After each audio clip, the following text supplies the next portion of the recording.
Welcome to Energy Current Podcast, where we discuss all about renewable energy and just the trends and what's happening out there in Australia.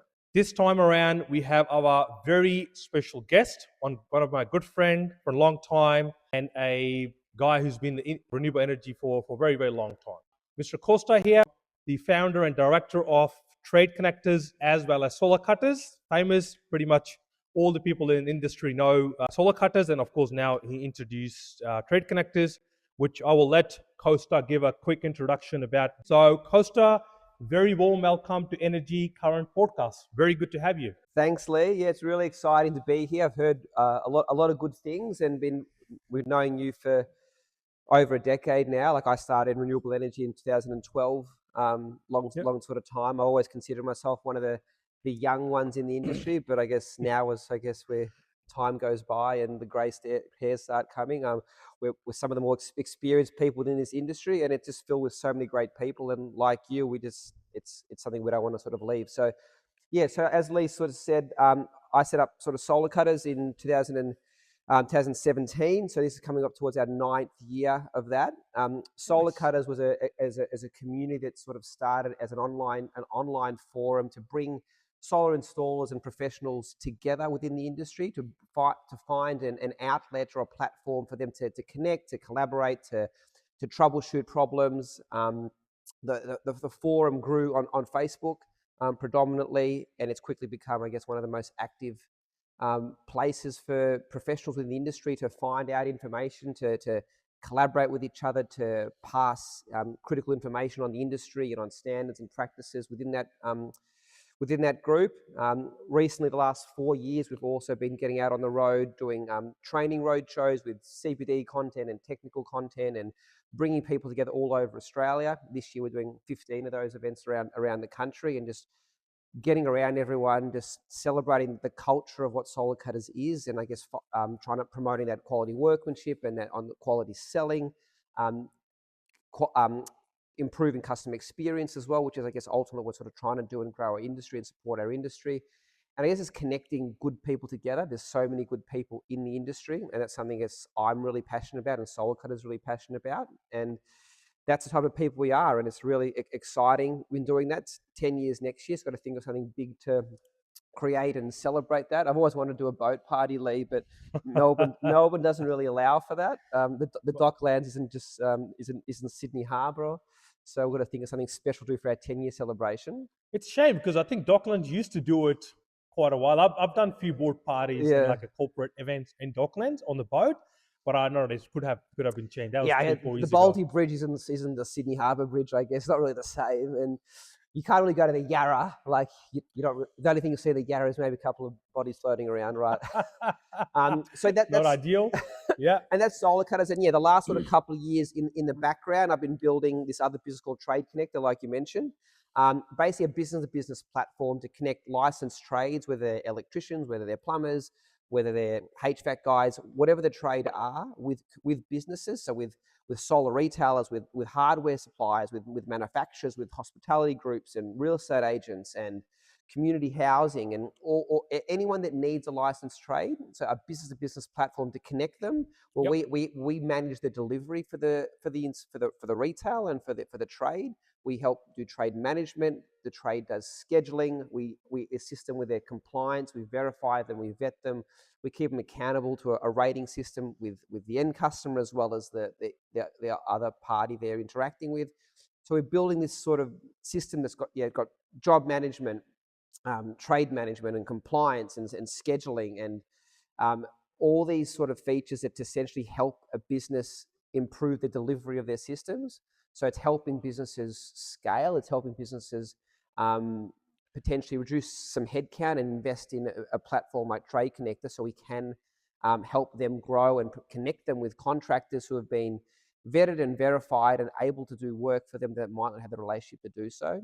So it's helping them in reducing HR costs and on OPEX costs, not having to hire people internally in areas where they might have sort of a presence. So we've been building that. It's been a solid few months of trading within the platform, but it's been a 2 years sort of to build. So we're trying to support the trade network, the licensed trade, with better quality of jobs, better quality of work, getting them 80% of the money as they're walking out the door, and giving the retailers and the client companies, they're called on the platform, Yep. access to these people, access to a vetted pool of contractors to do high quality work without having to manage in the back and forth with these people. So, Yeah. yeah, it's pretty exciting. And yeah, we're growing that as we speak. So doing It's that and solar cutters at the moment. So yeah, it's lot of spare time, and with a 2-year-old at home makes it pretty easy. She actually, I had some notes for this conversation on my desk in my office at home, and she just started running away with it. And I said, he said, Evie, draw, Evie, draw. I said, well, no, we can't draw because these are Daddy's notes for, he's doing a podcast later on. You can draw on the other sticky notes. Said,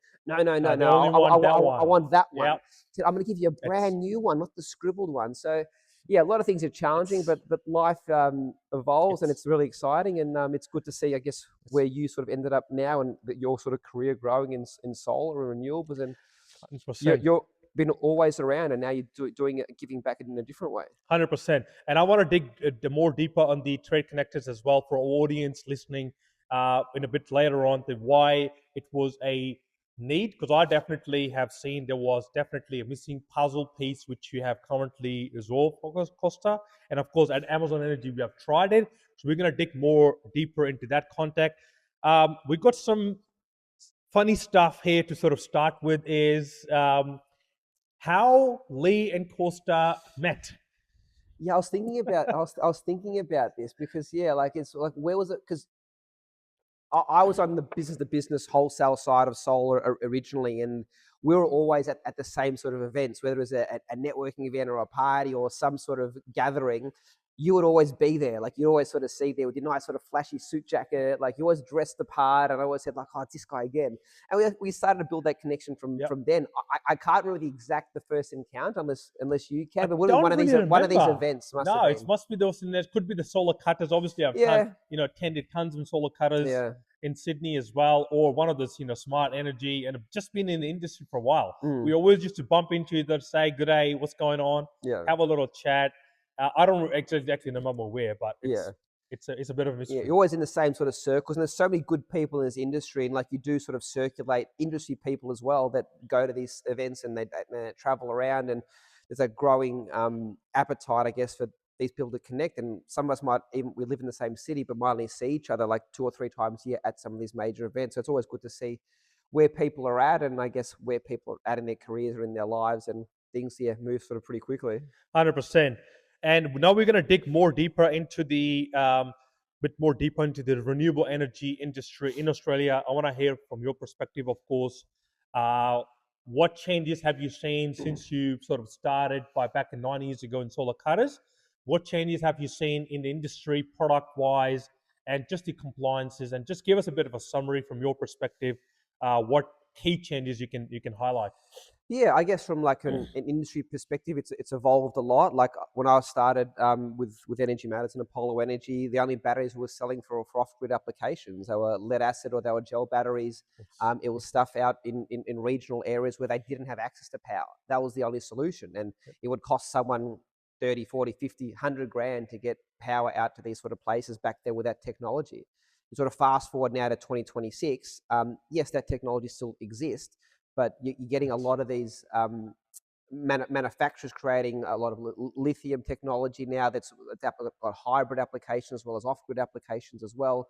And that's where it is. Like the electricity prices, look, it's regardless of what happens, they're going to find a different way to, I don't want to say screw you, but at the end of the day, we've got to use that energy better. You've got to manage your energy better. And with some of this smart technology, with the inverter technology and the battery technology, and just educating the customers, you're not getting a feed-in tariff sending power to the grid about now. So what are you going to do with it? So the solution is let's run some loads during the day when the sun's powering, your system's churning, or feed it back to your battery, because sending it back to get a few cents a kilowatt hour, it's not benefiting you, which is why I that guess is ridiculous. and sizing your system is so critical. Yep. And it's a lot better now than it was, but you're still getting cowboys and companies that don't go to that effort to understand the needs of the user, of the consumer. What are your power requirements? What are you using?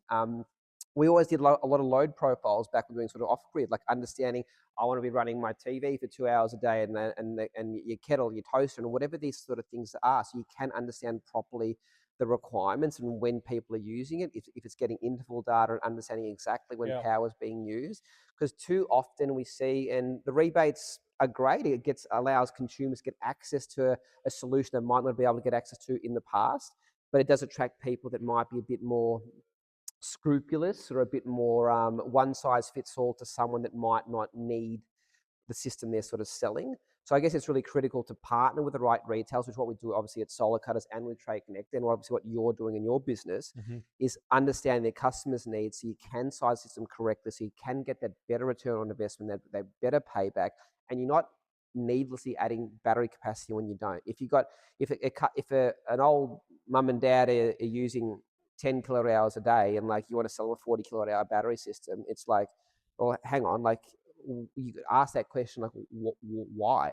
And if you get, and same thing with like the panels on the roof, you got to make sure the panels on the roof is enough capacity to charge the battery that you're sort of supporting. So I think the Yes. education's come a long way, and a lot of organizations and even a lot of the quote companies provide a lot of intel as well to consumers to understand a bit more.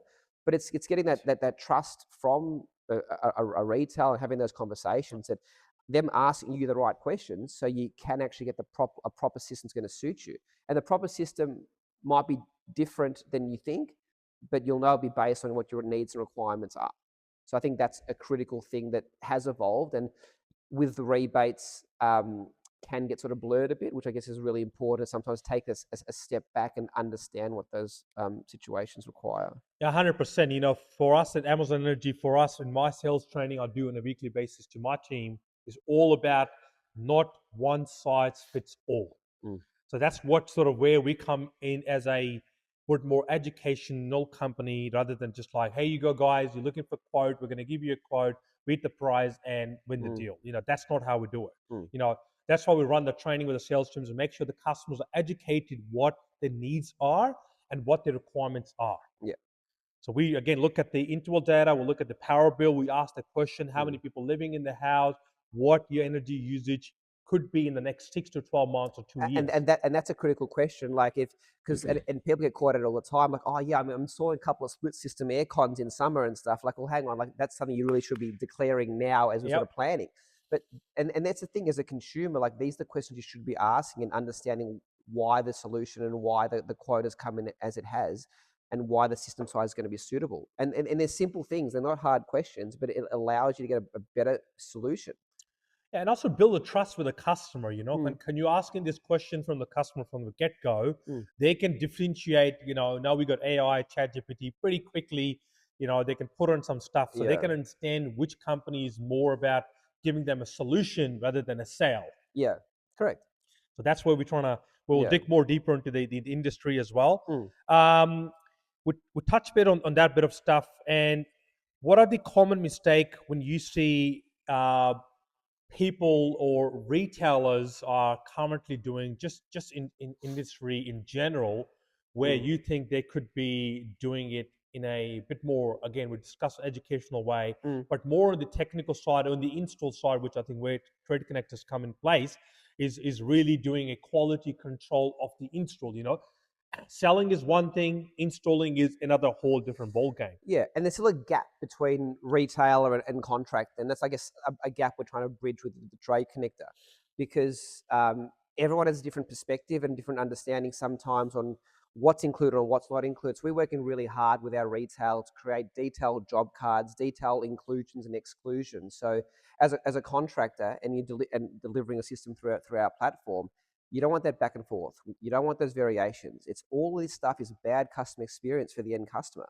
Like if you're going back and forth and you're missing something, or like there's a dispute about a product or an inclusion, how do you think that's going to reflect on you is that customer to give you a referral? So yeah, we do a lot of work with our retailers and our client companies, they're called, just to we provide them with sort of some sample job cards of key information we need to do. We mandate certain photos to be included, so it's black and white. There's no sort of disputes. The contractor knows here's one battery location, here's the second battery location. You can't do it here, you do it here. Here's your switchboard, here's your battery, here's the cable run. You know all the inclusions, you know all the costs. Like And look, I don't know if I'm speaking out of school here, but at the end of the day, like a retailer can put a job through our system, a subcontractor can pick up the job, and they can have limited interaction with that retailer, which is probably what both of them want. As long as the information's good coming in, the contractor does what they're good at. They do a job, they deliver a scope, they install it, they commission it, the end customer's happy, the retailer's happy. So I think it just information flow is where there's a little bit of a breakdown, and it creates some tension with some of these relationships between retailers and contractors. And look, payment terms are an issue. Like cash flow is an issue. There's some retailers that pay, I know, like 6 to 8 weeks, and some of the smaller contractors can't cope with that. So we solve that as Trade Connect because we pay the contractor 80% as they're walking out the door, as the completion workflow is complete, a customer signatures um, taken, they're getting paid. So they're not having to chase up money. They can continue to run their business and continue to evolve. So this all learnings we've been discovered, like through the solar cutters community. Obviously, I spent a couple of years with RACV and understanding how a retailer would do it. And obviously being part of the solar cutters network and having lots of retailers and business owners that I've known for over a decade, and understanding what they do and how they do it better. And I just think everyone's doing parts of the process well, but I don't know if anyone's sort of doing it perfectly. Yeah. And that's sort of, and that's the thing. Like, I guess in our position as a middleman, as intermediary, as a delivery partner for these businesses, if we can help bridge some of that gap and educate, and this is something that's great. This is something that's working with someone else. This is working for the trade. This is working with the retailer. This is where things sort of should sit. It just helps, because sometimes you're all caught up in a bubble.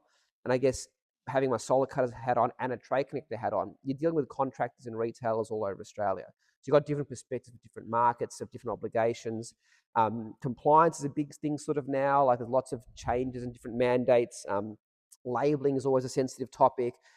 Inspections Yes, especially here in Victoria. So yeah, there's things that we're doing that to evolve that with part of our network to try to improve that process. And cash is king. 100%. And it's just trying to facilitate that as best we can. 100%. I think from our perspective at Amazon Energy, so we have, when Kosta reached out to us with this new setting, and I found it very, very interesting to start with. And I've definitely straight away seen some gap with Kosta, and obviously the team and Trade Connect is trying to fill in for us as a retailer. We want the job to be delivered and happy customers out of it. Sometimes we don't get the visibility on that perspective. So we obviously say to John, hey mate, we're giving you this job. We trust that you're gonna go install it, take all the photos, make sure you setting up the app on customer's phone, and give him a bit of a rundown, and then walk away a happy customer.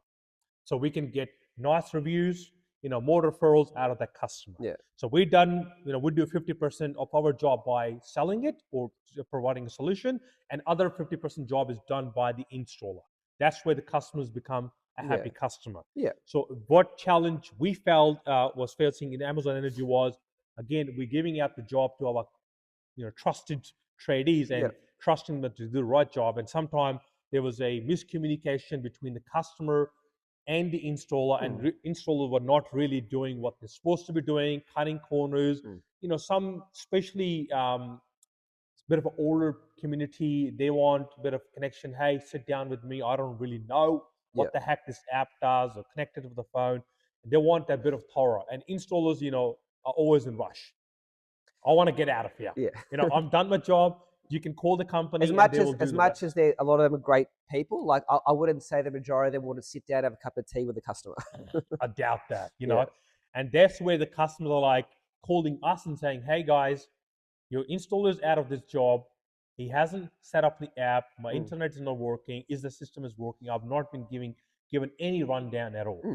And then my team is trying to taste the installers, and install like, oh yeah, mate, I'll go there tomorrow. I'll fix it up, and then obviously not turn up for weeks and weeks. So that's where customer gets sour on us. And your customer now is like not going to refer someone else because they've had a horrible experience. Yes. And that's sort of one of the voids we try to sort of fill, and like that misinformation and getting the information right up front. So it's black and white, and the inclusions and requirements, the scope is there for the contractor to do. But I guess from a retail perspective, and we have done with many of our clients up to this sort of point, is we're building custom workflows. So if certain retailers need certain obligations met, like it's add them onto iSolar Cloud with SunGrow onto the portal, onto the plant of the retailer's plant. Make sure you're taking this photo on that photo, making sure you get a customer signature, making sure you do whatever it is. So you can dictate it as a retailer, the flow you want. So obviously, in addition to the STCs and things like that, but an installer can't leave site completing a job and not get paid if they're not ticking off all these obligations. So you're in control. And it keeps them accountable. Like, as I'm not trying to hold a gun to the trade's head. Like, it's just trying to. This is the requirement needed for a job. This is why you're getting paid. This is the amount you're getting paid. These are all the inclusions you're needing to do. This is the workflow you have to follow. Follow the workflow, which is a standard practice. Not necessarily asking anything above and beyond, but it's just detailing it so they have to follow the flow, the information then passes on, and it's a smooth transition or smooth delivery. 100%. So that's right. Like I said, I tested that, and I like to, make sure, again, customer don't really care who we use. They care, we sell them, they trust on Amazon Energy as a brand that we're going to be doing it right by them. Yeah. And then, of course, we put our trust in third party that they're going to Yeah. be delivering the job, which is, again, the major part of this transaction. And what you said before about like some of the bad contractors leaving site and not wanting to finish things, like, then that's all on you. Like, that's 100%. and that's the thing. Like, that's what sort of we do with the onboarding. The compliance is one thing. Like, we want to make sure they got all the SAAs and A grades and white cards and working with heights, all that stuff we take in the onboarding. But again, like I sort of say, like, they can't complete the job. They can't get the money until they do the obligation in their workflow. So, and again, like, because they're rated by you, like a star rating, but by you as a retailer as well as the end customer. If they're not fulfilling that obligation and they're a 1-star or 2-star installer, they're not going to pick up any work from anybody else. So it keeps them accountable to you. We want them to represent you like they represent themselves, and treat the end customer with respect. Like, it's a big process, a big decision in these people in the consumer's life to buy a solar system, to upgrade to a battery and change their energy habits. So it's a daunting process. So it's got to make sure that it's this more clearer, and the trades and the retailers are aligned in delivering that solution, because we're working together on this, and we don't want that that ambiguity or that bad representation that parts of the industry have at the moment. Yeah.